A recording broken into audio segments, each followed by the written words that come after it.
और इस वक्त मुंबई से बड़ी खबर आ रही है। एमएनएस लीडर बालानंद गानोटकर ने वारिस पठान को धमकी दी है। दरअसल वारिस पठान के बयान पर एमएनएस लीडर ने वारिस पठान को ये धमकी दी और कहा कि वार्निंग दे रहा हूं कि ऐसे बयानात ना दे वरना तकलीफ उठानी पड़ेगी।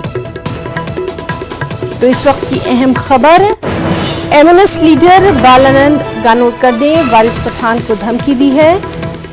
वारिस पठान के बयान पर एमएनएस लीडर ने यह धमकी दी है और कहा कि वार्निंग दे रहा हूं कि ऐसे बयानात न दे वरना उन्हें तकलीफ उठानी पड़ेगी।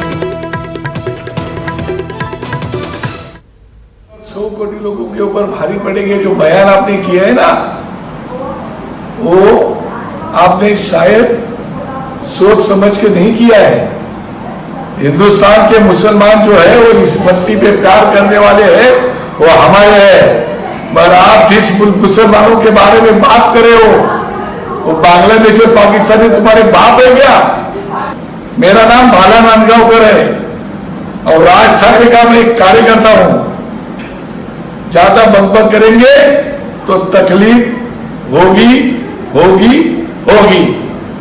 ये मेरी आपको वार्निंग है। ये 15।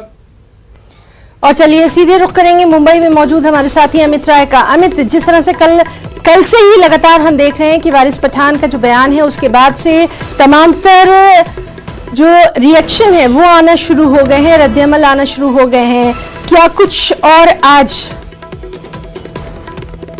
देखिए, निश्चित रूप से वारिस पठान के बयान की जो है लगातार आलोचना की जा रही है।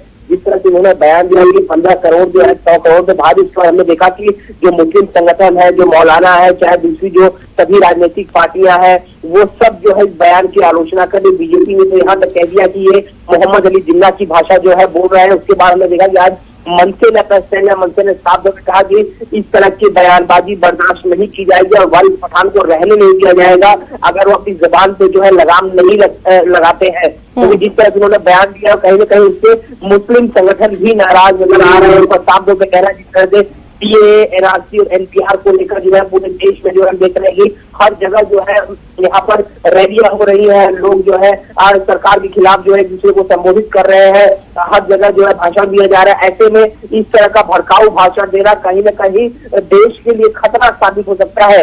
हालांकि इसके बाद वारिस पठान ने मीडिया में जब बयान दिया, उन्होंने साफ तौर पर कहा कि उनके बयान को मांग के पेश किया गया, लेकिन उनका बयान साफ तौर पर वही था कि वो उकसा रहे हैं, मुस्लिम लोगों को उकसा रहे हैं और कहीं न कहीं हालात जो है खराब करने की बातें वारिस पठान कह रहे हैं। उन्होंने ये भी कहा था कि ये तो हमारी शेरनियां से निकली है कि लोगों के पसीने छूट गए, कहीं अगर सारे 15 करोड़ लोग एक साथ निकल आए तो आखिरकार क्या होगा।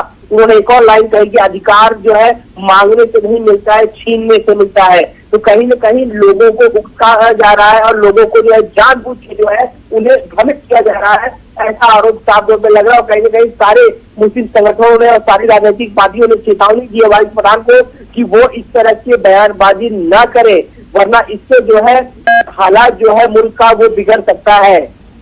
जी अमित, तो लगातार इस अहम खबर पर हमारी नजर बनी हुई है और जिस तरह से बयान के बाद अब रद्दअमल आना शुरू हो गए हैं उससे भी हम अपने नाज़रीन को बाखबर करवा रहे हैं।